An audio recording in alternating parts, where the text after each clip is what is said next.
Imagine a relationship that doesn't look like a disaster, but like a debt you pay in installments.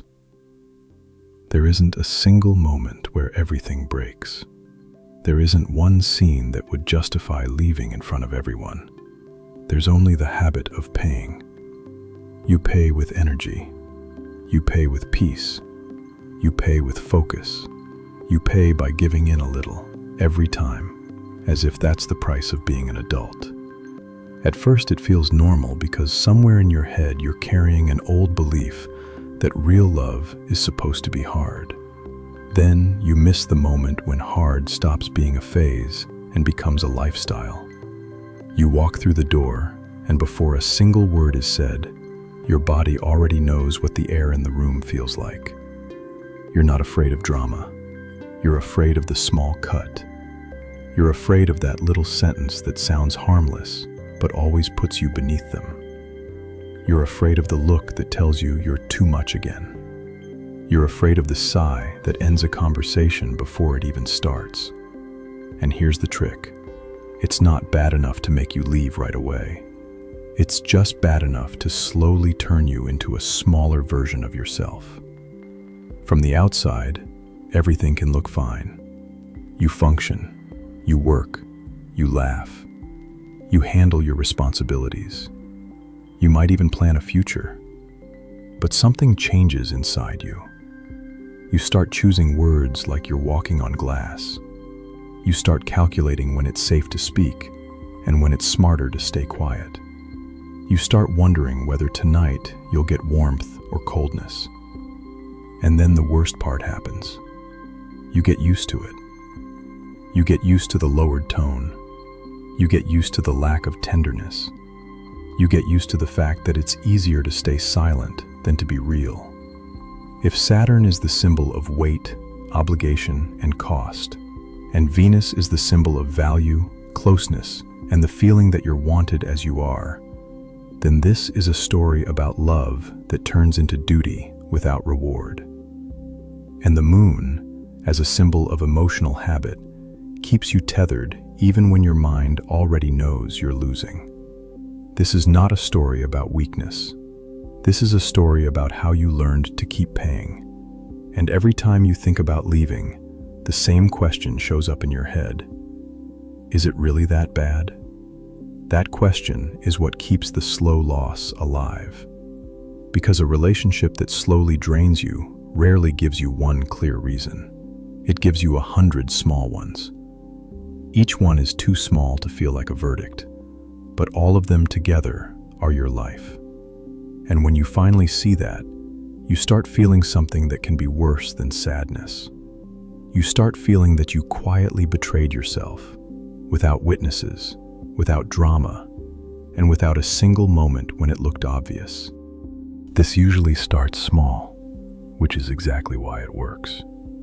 First scene. You say something that matters to you and you feel the room close in.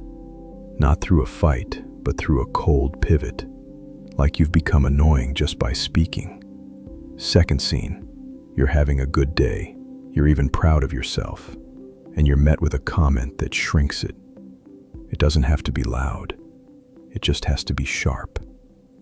It just has to tell you not to get too comfortable. Third scene. You try to talk about a need, more tenderness, more respect, more consistency, and the conversation flips against you. Suddenly, the topic isn't behavior. The topic is you, your tone, your sensitivity, your mood, your expectations. And you realize that every time you bring something up, you end up in the defendant's chair. Fourth scene. You start avoiding things in advance, not because you have nothing to say, but because you know what it will cost you if you say it. Fifth scene. You stop bringing the topics that matter to you because you know how it ends. It ends in silence, or criticism, or a clever explanation of why you don't have the right to feel what you feel.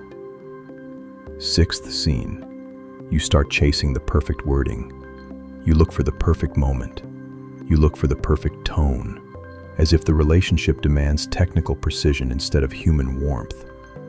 Seventh scene. You get tired of your own effort to stay careful, polite, and calm, because you know even the smallest mistake will trigger another round of coldness. And that's when a new strategy is born in you. Shrinking.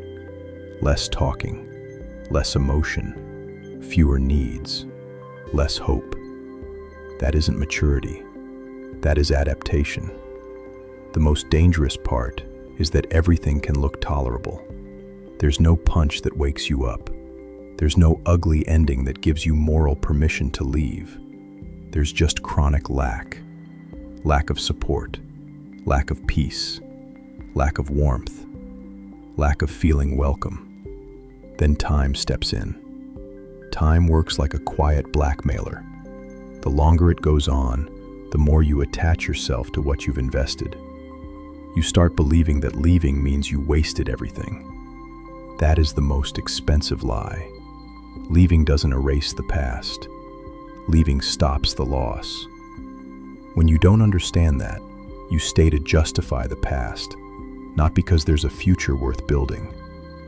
That's how the relationship turns into bookkeeping. You stop asking whether it's good. You start asking whether you can afford to leave. The truth is the reverse. The real question is whether you can afford to stay. Because every year you slowly go dim is not a neutral year. It's a year where your standards drop, your voice gets smaller, and your nervous system learns that tension is normal. Saturn and Venus explain why relationships like this still get called love, even when they don't feed you. Venus is the part of you that wants closeness, touch, warmth, joy, and the feeling that you matter. Saturn is the part of you that survives, endures, controls, pays the price, and follows the rules. When Saturn binds to Venus, a dangerous swap happens. Suffering becomes proof. If it's hard, it must be important. If it's exhausting, it must be real. And then love stops being a place where you refill. Love becomes a place where you perform. You don't see it in grand drama. You see it in 1,000 tiny choices. You hold back because you don't want a reaction. You agree because you don't have the energy to explain. You forgive before you've actually healed because you don't want another round of coldness. You start choosing the smaller battle. And eventually, there's nothing left that truly matters to you.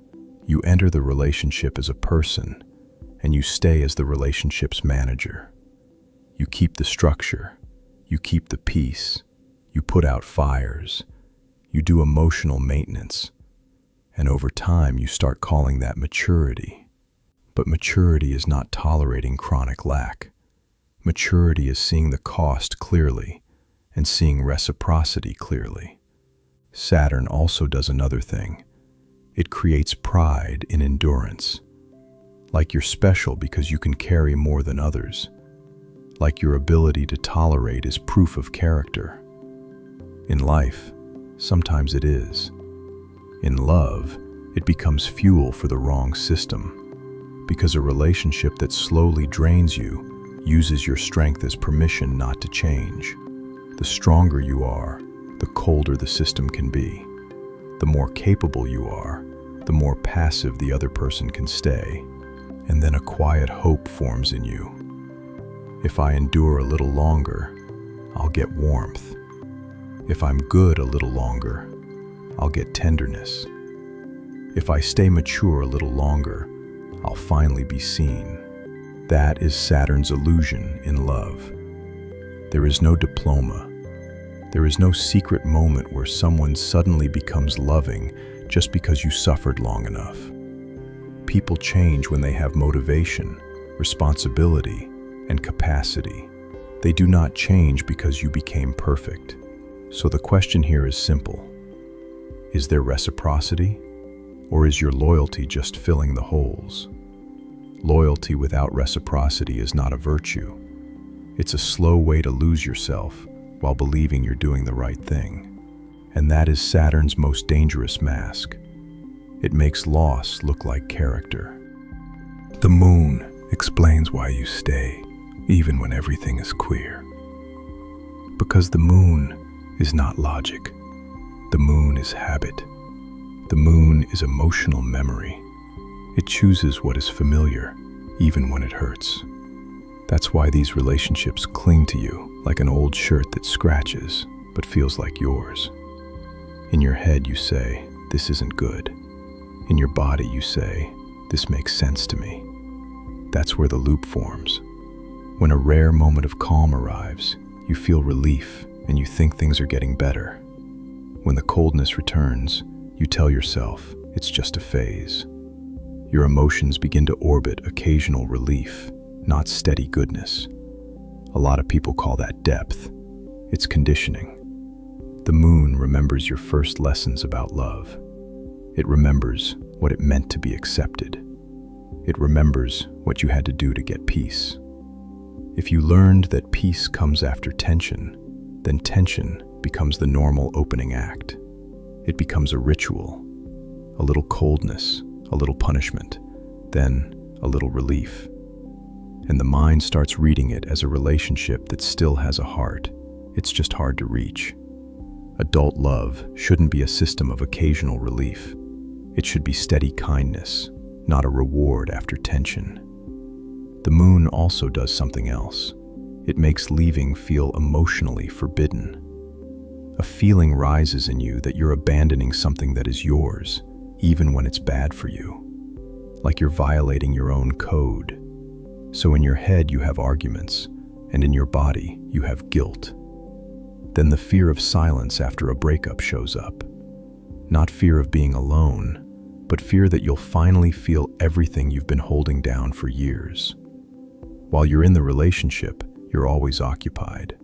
You're always fixing something, explaining something, waiting for something. When that stops, there's emptiness. Emptiness is terrifying when you've lived in constant tension for a long time. But emptiness is not proof the relationship was good. Emptiness is often proof you got used to constant emotional noise. The moon, when tied to Saturn, whispers, "Endure, that's how it's done." And so you stay out of habit, not out of joy. You stay out of familiarity, not out of goodness. And then one more quiet loss happens. You stop believing a relationship can be a place where you rest. You start believing love always feels like weight. That is a lie your nervous system learned, and your adult life has to unlearn. Now the checks that aren't philosophy, but reality. First check. Your body reacts before your mind does. When you hear footsteps, a key, or a message, you feel tension. Not excitement, but caution. Second check. You monitor tone, timing, and wording like you're taking an exam. Like one wrong sentence can trigger coldness. Third check. After a conversation, you often feel emptier than before, even when there wasn't a fight. Fourth check. Your needs are treated like a problem to reduce, not a fact to respect. Fifth check. More and more of your life revolves around keeping the peace instead of building closeness. Sixth check. You start doubting your own perception because you're constantly told you're exaggerating or too sensitive. Seventh check. The rare good moments become a drug. One warm evening erases 10 cold days. One kind message becomes proof that everything makes sense. But if warmth is rare, warmth is not the foundation. Warmth is the bait. Eighth check. You stop bringing your full self. You stop bringing ideas, dreams, and plans because you know they'll be minimized or ignored. Ninth check. You avoid topics and truth, and you call it peace. But a quiet bitterness grows in you. 10th check. You notice you feel lighter when you're not in your own life. Lighter at work, lighter with friends, lighter anywhere you don't have to walk on eggshells. 11th check. You catch yourself negotiating with yourself. Just a little longer. Just this month. Just until it calms down. Just until this passes. And you live in delay. The 12th check is the coldest one. Accounting. Not emotional, concrete. What have you lost in the last 6 months? How much energy? How much joy? How much focus? How many friendships? How much confidence? How much spontaneity? If the list keeps growing, the relationship isn't heavy because it's deep. It's heavy because it grinds you down. And if you keep asking yourself whether it's really that bad, that question is a sign you've been living in normalization for a long time. In a healthy relationship, you don't wonder whether you're allowed to ask for basic warmth. Basic warmth is the starting point, not a reward. And the thing people hate admitting, your problem isn't that you need more. Your problem is that you got used to far too little. The resolution is not a motivational quote. The resolution is a decision about standards. Saturn teaches boundaries. Venus teaches value. The moon teaches the truth about habit. Put them together and you get a cold fact. A relationship that consistently drains you is not challenging, it's unsustainable. The practical solution is not a big scene. It's not arguing your case. It's not a 3-hour talk that ends the same way. The practical solution is one clear boundary you can test in real life. One behavior rule that has to become the new normal, not a promise. No mocking. No punishment through silence. No shrinking someone's joy. No constant shifting of blame onto sensitivity. You pick one rule and you watch actions, not stories. If behavior doesn't change, you don't have a relationship that's being built. You have a relationship that consumes you. And here's the closing line, with no decoration. There is no reward for years spent shrinking yourself so the relationship could survive. There is no medal. There is no secret turnaround. There is only the time you gave and the life you have left. And there is a standard you either have or you don't. A standard is not a threat. A standard is the line below which you no longer negotiate. The moment you stop negotiating with yourself, everything gets clearer. Not because it's easy, but because the truth is simple.